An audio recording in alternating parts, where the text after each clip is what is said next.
అందరికీ నమస్కారం. Sridhar Raj YouTube channel కి స్వాగతం. వైష్ణవ భక్తులైన 12 మంది ఆళ్వార్ల యొక్క పాసురాలతో నలైర దివ్య ప్రబంధములో కీర్తించబడిన విష్ణువు యొక్క వివిధ అవతారాల్లోని 108 ఆలయాలను వైష్ణవ దివ్యదేశాలని పిలుస్తారు. ఈ 108 దివ్యదేశాలే కాకుండా ఆళ్వార్లు తమ పాసురాలతో కీర్తించకపోయినా వైష్ణవ సాంప్రదాయంతో దివ్యదేశాల వంటి గొప్పతనాన్ని కలిగి ఉన్న అత్యంత శక్తివంతమైన 108 విష్ణు ఆలయాలను గుర్తించారు. హిందూ పురాణాలలోను ఇతిహాసాలలోను ఈ ఆలయాల యొక్క ప్రస్తావన ఉన్నందువలన ఈ 108 ఆలయాలు కూడా 108 వైష్ణవ దివ్యదేశాలంత ప్రఖ్యాతి చెందినవి. ఈ 108 ఆలయాలు మహావిష్ణువు మనసుకు నచ్చి నివాసమున్న స్థలాలు కనుక వీటిని 108 అభిమాన దేశాలు లేక అభిమాన క్షేత్రాలని పిలుస్తారు.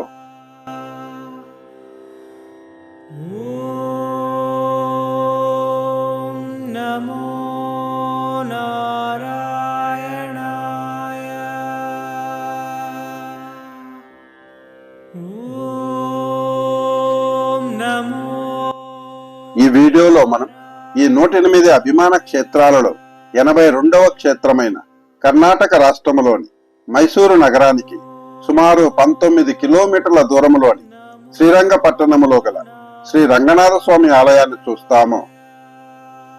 ఈ ఆలయంలోని మహావిష్ణువుని శ్రీ రంగనాథ స్వామి అని, లక్ష్మీదేవిని రంగనాయకి అమ్మవారిని పిలుస్తున్నారు. ఈ ఆలయ గర్భగుడిలో మహావిష్ణువు 7 తలల ఆదిశేషునిపై శయనిస్తున్న భంగిమలో ఉండగా లక్ష్మీదేవి స్వామివారి పాదాల వద్ద కూర్చుని ఉన్నది. 5 అంతస్తుల ప్రధాన రాజగోపురము 2 ప్రాకారాల గల ఈ ఆలయము తూర్పు ముఖముగా కలదు.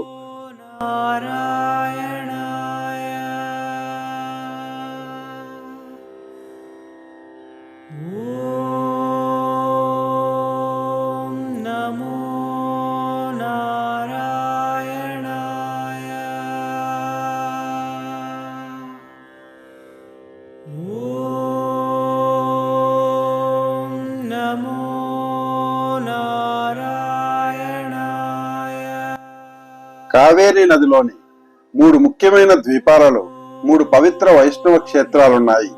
అక్కడ మహావిష్ణువు స్వయంభవమూర్తిగా వెలిశారు. అవి ఆదిరంగముగా పిలువబడే ఈ శ్రీరంగపట్టణములోని శ్రీ రంగనాథ స్వామి ఆలయము, మధ్యరంగముగా పిలువబడే శివ సముద్రములోని శ్రీ రంగనాథ స్వామి ఆలయము, అంత్యరంగముగా పిలువబడే శ్రీరంగములోని శ్రీ రంగనాథ స్వామి ఆలయము. ఈ 3 ఆలయాలలో ఆదిరంగం మరియు మధ్యరంగాలు కర్ణాటక రాష్ట్రంలో ఉండగా అంత్యరంగము తమిళనాడులో ఉన్నది. ఈ 3 ఆలయాలలో మొదటి 2 ఆలయాలు వైష్ణవ అభిమాన క్షేత్రాలు కాగా మూడవదైన శ్రీరంగము వైష్ణవ దివ్యదేశము.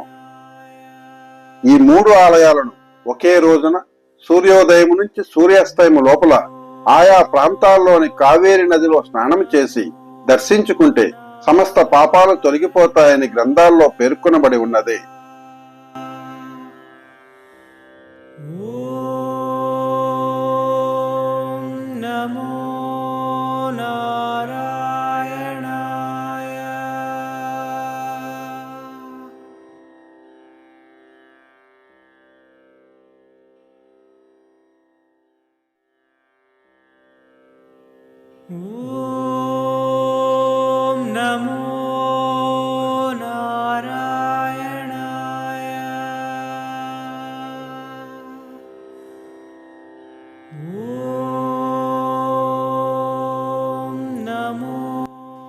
కర్ణాటక, తమిళనాడు రాష్ట్రాలలోని కావేరీ నది తీరాన 5 పవిత్రమైన మహావిష్ణు క్షేత్రాలున్నాయి. వాటిని పంచరంగ క్షేత్రాలంటారు. అవి శ్రీరంగపట్టణములోని శ్రీ రంగనాథ స్వామి ఆలయము, శ్రీరంగములోని శ్రీ రంగనాథ స్వామి ఆలయము, కుంభకోణం పట్టణములోని శ్రీ సారంగపాణి ఆలయము, తిరుచి నగర సమీపములోని శ్రీ అప్పకుడితాన ఆలయము మరియు తిరు ఇందలూరులోని శ్రీ పరిమళ రంగనాథ స్వామి ఆలయము. ఈ 5 ఆలయాలలో శ్రీరంగపట్టణంలోని శ్రీ రంగనాథ స్వామి ఆలయం మాత్రమే వైష్ణవ అభిమాన క్షేత్రము కాగా మిగిలిన 4 ఆలయాలు వైష్ణవ దివ్యదేశాలుగా గుర్తింపు పొందినవే. నమో నారాయణాయ.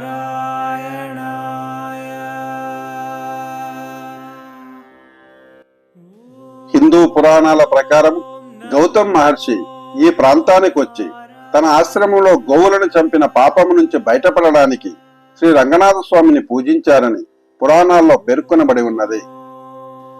గోదావరి నదీ తీరము నుంచి ఇక్కడికొచ్చిన గౌతమ్ మహర్షి నారద మహర్షి వద్ద పంచరత్న పూజా విధానాన్ని నేర్చుకొని ఆ విధానము ద్వారా రంగనాథ స్వామిని పూజించి పాప పరిష్కారం పొందారు. నమో నారాయణాయ. ఈ ప్రదేశములో కావేరి నది రంగనాథుణ్ణి ప్రార్థించి గంగా నది కంటే పవిత్రమైన నదిగా వరాన్ని పొందినది.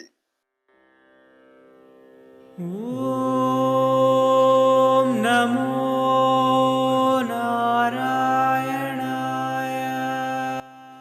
అత్యంత ప్రాచీనమైన ఈ శ్రీ రంగనాథ స్వామి ఆలయాన్ని 817లో హంబి అనే వైష్ణవ భక్తురాలు ఆలయ లోపలి భాగాన్ని పునర్నిర్మించినది. 894లో గంగవంశరాజు తిరుమల రాయలు ఆలయానికి ఎడం వైపున ముక్త మండపము మరియు ఆలయ మహద్వారాన్ని నిర్మించారు. హొయసాల రాజు విష్ణువర్ధనుడు శ్రీరంగ పట్టణాన్ని రామానుజాచార్యులకు అగ్రహారముగా బహుకరించారు. ఈ శ్రీ రంగనాథ స్వామి ఆలయ వాస్తుశిల్పము ప్రధానముగా 2 రాజవంశాలచే ప్రభావితమైనది. అవి విజయనగర రాజులు మరియు హొయసాల రాజులు. విజయనగర రాజుల కాలంలో శ్రీరంగ అనే దండనాయకుడు ఆలయ ప్రాకారాన్ని నిర్మించారు. ఆయన భార్య అలువేలమ్మ ఆలయంలోని ప్రధాన దేవతా విగ్రహాలకు ఆభరణాలను బహుకరించినది.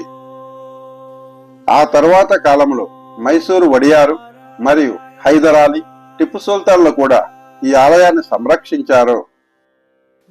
ఆలయ లోపలి భాగము చాలా విశాలముగా ఎత్తైన స్తంభాలను కలిగి అద్భుత శిల్పకళతో అలరారుతున్నది.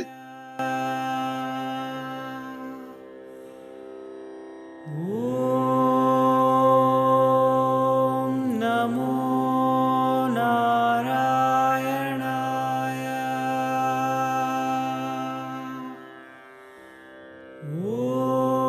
ఓం నమో నారాయణ. ఈ శ్రీరంగం పట్టణానికి వెళ్ళడానికి బెంగళూరులోని శాటిలైట్ బస్ స్టాండ్ నుండి మైసూరు బస్సునెక్కి మైసూరులో దిగి అక్కడి నుంచి 19 కిలోమీటర్ల దూరంలో గల శ్రీరంగపట్టణానికి వెళ్ళవచ్చు. మైసూరు నుంచి శ్రీరంగపట్టణానికి ప్రతి 30 నిమిషాలకు బస్ సౌకర్యం కలదు.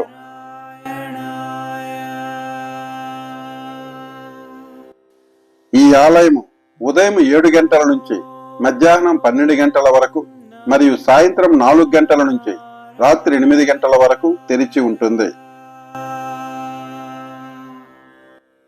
అత్యంత ప్రాచీనమైన ప్రసిద్ధి చెందిన కర్ణాటక రాష్ట్రంలోని శ్రీరంగపట్టణంలో గల శ్రీ రంగనాథ స్వామి ఆలయాన్ని ప్రత్యక్షంగా దర్శించి ఆ ఆలయ విశేషాలను మీకు అందించడము దైవకార్యంగా భావిస్తూ మీ ఓం నమో